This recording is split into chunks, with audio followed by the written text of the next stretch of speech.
ആ ഞാൻ വക്കീലിൻ്റെ അടുത്ത് പോയിട്ടേ വീട്ടിലേക്ക് വരുള്ളൂ. ആ ആ ആ ആ ആ ആ അവരോട് പണി തീർത്തിട്ടേ എന്നിട്ട് അവരോട് തേച്ചോളാൻ പറഞ്ഞു.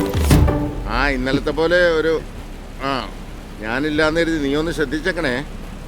അതൊക്കെ ഞാൻ മേടിച്ചു വെച്ചിട്ടുണ്ട്, കൊണ്ടുവന്നോളാം.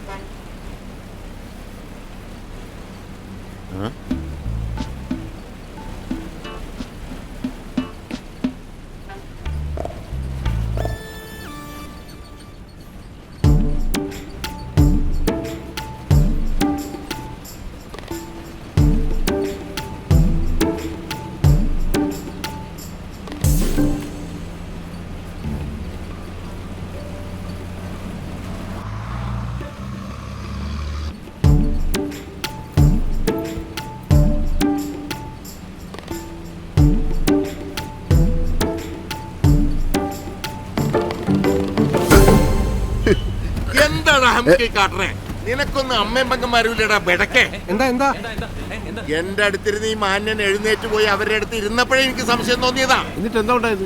ഇവൻ അവരുടെ കൈമ കയറി പിടിച്ചെന്നേ. കണ്ടക്ടറെ വണ്ടി സ്റ്റേഷനിലോട്ട് പോട്ടെ, അല്ലെങ്കിൽ ന്യൂനപക്ഷങ്ങൾക്ക് ഈ നാട്ടിൽ ജീവിക്കാൻ പറ്റാത്ത അവസ്ഥയാണല്ലോ. നിങ്ങൾ വലിയ വർത്താനൊന്നും പറയണ്ട. കാണിക്കുന്ന മടിത്തരങ്ങളെ ഞാനൊന്നും ചെയ്തിട്ടില്ല. നീ മിണ്ടരുത് നമുക്ക്. വണ്ടി സ്റ്റേഷനിലോട്ട് പോട്ടെ. എന്നാ പിന്നെ അത് തന്നെയാ നല്ലത്. സത്യം പോലീസുകാർ കണ്ടുപിടിക്കട്ടെ.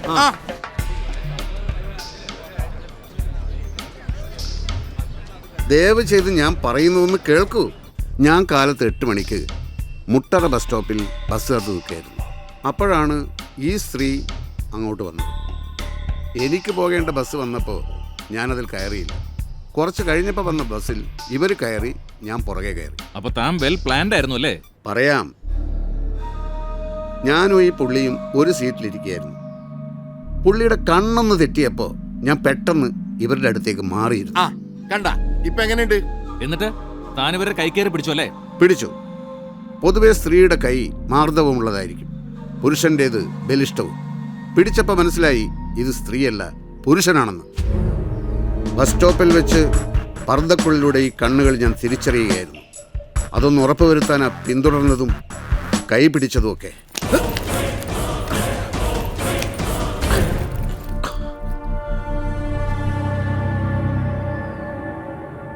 പത്മിനി വധക്കേസിലെ പ്രതി, തീരെ ദയയില്ലാത്ത ദയാനന്ദൻ, കോടതിയിലേക്ക് കൊണ്ടുപോകുന്ന വഴി പോലീസിനെ വെട്ടിച്ച് കടന്നു കളഞ്ഞവൻ.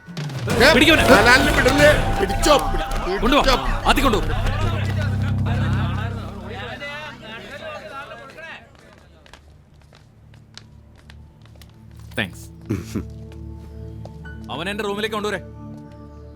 ശരിക്കുള്ള കാര്യങ്ങൾ അറിയാണ്ട് നിങ്ങളെ നമ്മളെ തെറി വിളിച്ചു. ക്ഷമിക്കണോട്ടാ. സാരില്ല, ന്യൂനപക്ഷല്ലേ. എന്നാലും അതുമ്പോ തന്നെ പിടിച്ച് കളിച്ചോ. എന്നാലും കണ്ണു മാത്രം കണ്ട് എങ്ങനെ ഒരാളെ തിരിച്ചറിഞ്ഞു? നമ്മൾ നമ്മുടെ കണ്ണും കാതും ജാഗ്രതയോടെ എപ്പോഴും തുറന്നു പിടിച്ചാൽ മതി സുഹൃത്തെ. എല്ലാം കാണും, എല്ലാം അറിയും. അങ്ങോട്ടൊക്കെ ആ ബുക്കും പേപ്പറും എടുത്ത് സീറ്റ് എടുത്തേക്കല്ലേ.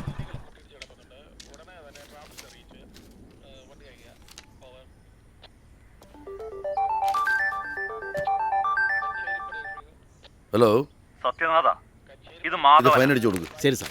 അയ്യോ മനസ്സിലായി സാർ. എടോ, നമ്മുടെ ചെക്കന്റെ വണ്ടി ഏതോ ഒരു കാർന്നോരുടെ മേത്തൊന്ന് ചെറുതായിട്ട് ഒരത്തി ഹോസ്പിറ്റലിൽ എത്തിച്ച് വേണ്ടതൊക്കെ ചെയ്തിട്ടുണ്ട്. എന്നാലും വയസ്സുകാലത്ത് അച്ഛന്റെ പേരിൽ 4 കാശ് കിട്ടുന്ന കാര്യമല്ലേ? മക്കള് വെറുതെ ഇരിക്കുവോ? സാറ് സമാധാനമായിട്ട് നമ്മുടെ പതിവ് സ്കോച്ചിലൊരു പിടി പിടിച്ചിരുന്നു. താനത് അത്ര നിസ്സാരമായിട്ട് എടുക്കണ്ട. നീർക്കോലി കടിച്ചാലും അത്താഴം മുടങ്ങും. അതേ നീർക്കോലിയെ കൊണ്ട് എനിക്കൊരു പരാതിയില്ല എന്നൊരു വെള്ള കടലാസിൽ എഴുതി വാങ്ങിച്ചിട്ട് ഞാൻ അങ്ങോട്ടൊരു വരവ് വരും. എനിക്കൊന്ന് കാണേണ്ട ആവശ്യമുണ്ട്. ശരി ശരി.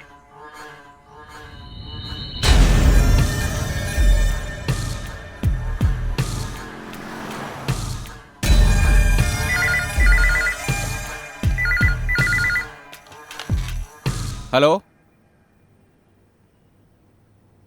ശരി സാർ. Okay sir. ഓക്കെ. ഇല്ല, സുബ്രൻ സാർ എത്തിയിട്ടില്ല സാർ. മനസ്സിലായി സാർ. ഇത് ഇറങ്ങായി. ഓക്കെ. ഇടി കൊണ്ട കാർന്നവരുടെ വെടി തീർന്നിട്ടുണ്ടാവും. ഇതൊക്കെ നമുക്ക് അറിഞ്ഞൂടെ?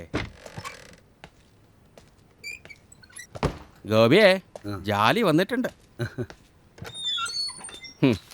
ചിക്കിലി കാണിച്ച് വളഞ്ഞു പിടിച്ചാ ചത്തവനെ എഴുന്നേപ്പിച്ച് നിർത്തിത്തരാമെന്ന് കയറി അങ്ങേക്കും. തിന്നോട്ടെ, വയറ് നിറച്ച് തിന്നോട്ടെ. എന്നാ ആ ഇല വടിച്ച് കുറച്ച് ഈ ചെറിയിലോട്ടൊന്ന് തേച്ച് തരാ. അത് ചെയ്യില്ല. വാ പോവാം. ആ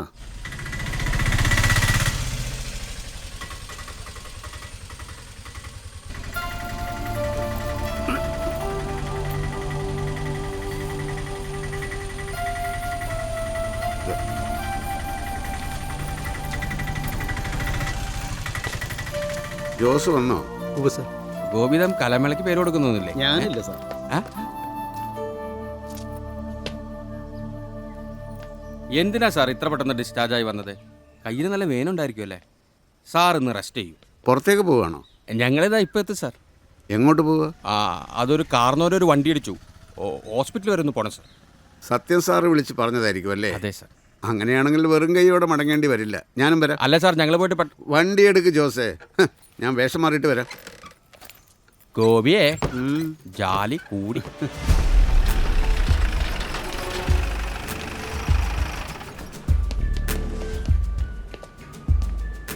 ഒമ്പത് അവിടെ സാർ.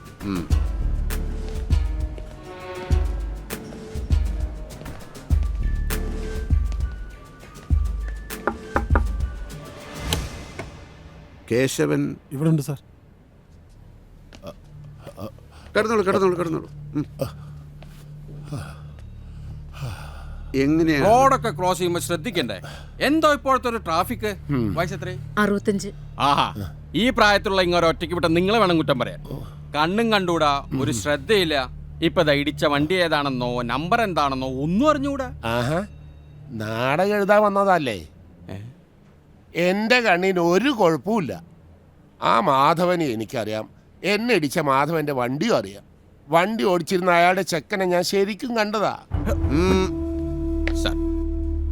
അല്ല, നിങ്ങൾ പോലീസുകാരെന്തെങ്കിലും എഴുതി പിടിപ്പിക്കാനാ വന്നതെങ്കിൽ എനിക്കൊന്നും പറയാനില്ല. ഞാനോ എൻ്റെ മോനോ എത്ര ഒച്ച വച്ചാലും മാധവനോട് ജയിക്കാൻ കഴിയില്ല എന്ന് എനിക്കറിയാം. പക്ഷേ എന്നെ കൊണ്ടാവുന്നത് അത് ഞാൻ ചെയ്യും. കേശവ കേസിന്റെ ഒക്കെ പുറകെ അയാൾ പറയട്ടെന്ന്. ഇടിപ്പിച്ചത് തന്നെയാ സാറേ, എനിക്ക് ഉറപ്പുണ്ട്. നീ ഇങ്ങോട്ട് വന്ന്. എന്താ പേര്? സജീവൻ. ആ സജീവ, കേസിന് പോയുള്ള കുഴപ്പം ഞാൻ പറഞ്ഞു തരണ്ടല്ലോ. അല്ല സാറേ, ഇപ്പോഴത്തെ ആവേശത്തിന് അച്ഛൻ പറയണത് കേട്ട് ഈ കേസിന് പോയാൽ തന്നെ ചുരുങ്ങിയത് ഒരു 5-6 കൊല്ലം പിടിക്കും. കിട്ടാൻ പോകുന്നത് നക്കാപ്പിച്ച്. വക്കീൽ ഫീസ് കൊടുക്കാൻ പിന്നെ നിങ്ങൾ കയ്യിൽ നിന്ന് എടുത്തിട്ടുണ്ടാവും. അത് കൂടുതലൊരു ചുക്ക് സംഭവിക്കാൻ പോകില്ല. ബുദ്ധി ഉണ്ടെങ്കിൽ ഒരു കാര്യം ചെയ്യും, നമുക്ക് ഇതങ്ങോട്ട് കോംപ്രമൈസ് ആക്കാം. സാമാന്യം നല്ലൊരു തുക ഞാൻ വാങ്ങിച്ചു തരികയും ചെയ്യാം. എന്നാലും സാർ, ഹേ, ഇതൊക്കെ ചെറിയ കേസല്ലേ. നീ വാ, കാര്യങ്ങളൊക്കെ ഞാൻ പറഞ്ഞുതരാം. വണ്ടിയുടെ നമ്പർ KL56 45 45. വണ്ടിയുടെ പേരൊന്നും എനിക്കറിയില്ല. നല്ല പച്ച നിറത്തിലുള്ള വണ്ടിയാണ് സാറേ. ആ ജോസേ, മാധവന്റെ ഫാക്ടറിയിലെ പഴയ ഒരു പണിക്കാരനായിരുന്നു ഈ കേശവൻ. ഫാക്ടറി വിൽക്കേണ്ടി വന്നപ്പോൾ തൊഴിലാളികൾക്ക് ന്യായമായും കൊടുക്കേണ്ടിയിരുന്ന പിരിച്ചുവിടൽ ആനുകൂല്യം മാധവൻ കൊടുക്കാതിരുന്നപ്പോൾ കേശവൻ അതിനെ ശക്തമായി എതിർത്തു. സമുദായത്തിന്റെ കൂട്ടുപിടിച്ച് കാശ് കേശവൻ മേടിച്ചെടുത്തു. അങ്ങനെ ഒരു ഊഷ്മളമായ സ്നേഹബന്ധം ഇയാൾക്കുണ്ട് മാധവനുമായിട്ട്. നമ്മൾ ഇതൊക്കെ അന്വേഷിക്കണോ? പിന്നെ സത്യവും നീതിയൊക്കെ നമ്മളെ അന്വേഷിച്ച് ടാക്സിയും പിടിച്ച് പോലീസ് സ്റ്റേഷനിലേക്ക് വരുമോ? കൃത്യമായി ശമ്പളം വാങ്ങുന്നുണ്ടല്ലോ. ഇടയ്ക്കിടയ്ക്ക് പുറത്തിറങ്ങി സത്യം നമ്മൾ അന്വേഷിച്ച് കണ്ടുപിടിക്കണം. അപ്പൊ പോവല്ലേ ജോസേ? ജോസേ. ആ സർ.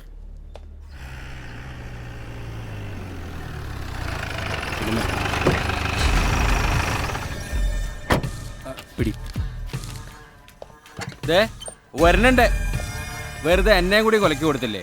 ഞാൻ എത്ര തവണ പറഞ്ഞതാ, വെറുതെ അല്ല മണൽ മാഫിയക്കാർ കൈ ഇങ്ങനെയാക്കിയത്. ഞാനിത് ആരോടാ പറയണത്? ഈ സ്വഭാവമൊക്കെ മാറണമെങ്കിൽ അങ്ങ് തെക്കോട്ട് എടുക്കേണ്ടി വരും.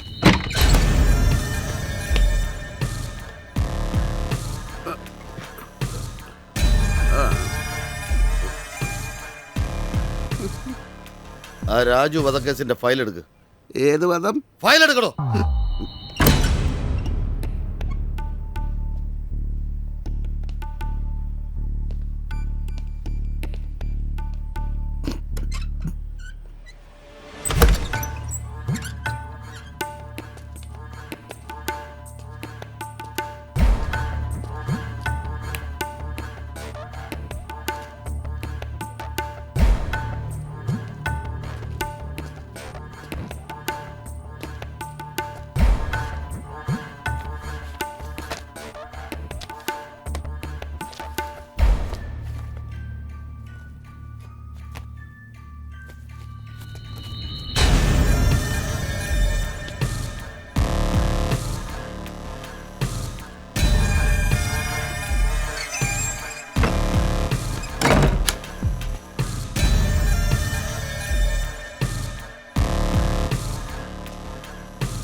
ഇതാ ഫയല്.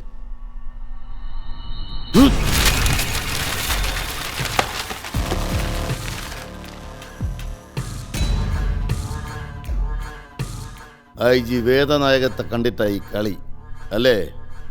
രണ്ടും കൂടി എന്നെ അങ്ങ് ഉണ്ടാക്കൂ. സുബ്ര, ഇത് ലാസ്റ്റ് വാണിങ്ങ. ഇനി കളിച്ച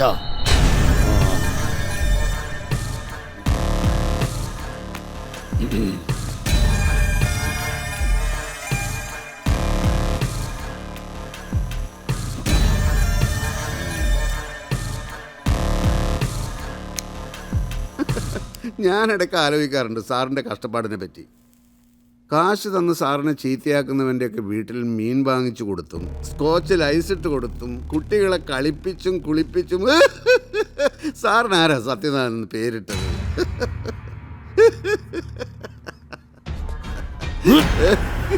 നിന്റെ ഒടുക്കത്തെ ചിരി നിർത്തിക്കോ സുബ്ര. നീ കളിച്ച എത്ര ദിവസം കൂടി കളിക്കുമെന്നറിയോ? കൂടി പോയ 10 ദിവസം. അതിനുള്ളതൊക്കെ ഞാൻ ഒരുക്കി വച്ചിട്ടുണ്ട്. എൻ്റെ ഒടിഞ്ഞ് സ്റ്റീലിട്ട് സാല്യൂട്ട് അടിക്കാൻ പറ്റാത്ത ഈ കൈയുണ്ടല്ലോ, അത് ഒരു അനുഗ്രഹമായിട്ട് എനിക്കിപ്പോൾ തോന്നുന്നു. സാറിനെ പോലുള്ളവരെ സാല്യൂട്ട് അടിക്കാതിരിക്കാൻ ഒരു കാരണം കിട്ടിയല്ലോ.